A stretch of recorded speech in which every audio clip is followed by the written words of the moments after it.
Bəzi torpaqlarımız işğaldan azad olunub. Gözünüz aydın olsun. Hazırda aldığımız bir məlumatı da diqqətinizə çatdıraq.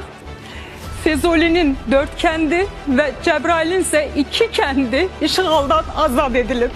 gözümüz नाज़रीन, Azerbaijan के anchor live telecast में रो पड़ी और यही हुब्बुल वतन शेरी की निशानी भी होती है। आज़रबाईजान के एंकर जो अपनी कौम को खुशखबरी सुना रही थी कि उनकी फौज ने आर्मेनिया के जुल्म जबर से अपने इलाके छुड़वा लिए हैं। यह खबर सुनाते सुनाते वो कई बार अपने शो में अबदीदा हुई और रोते हुए नजर आई। नाज़रीन, याद रहे कि इसराइल की पुष्पनाही पर आर्मेनिया ने आज़रबाईजान के काफी सारे इलाकों पर कब्जा कर रखा था और अब आज़रबाईजान ने उन इलाकों को आर्मेनिया से वापस हासिल कर लिया है। पाकिस्तान और तुर्की ने आज़रबाईजान की भरपूर हिमायत की और खुला ये ऐलान किया कि हम आज़रबाईजान के साथ हैं। तुर्की एयरफोर्स अमली तौर पर आज़रबाईजान में मौजूद है और वो अपनी कार्रवाइयों में हिस्सा ले रही है और इस वक्त आर्मेनिया पूरी तरह शिकस्त खा रहा है। जिस तरह आज़रबाईजान ने अपने इलाके छुड़वा लिए और आज वो इलाके आज़ादी का सांस ले रहे हैं।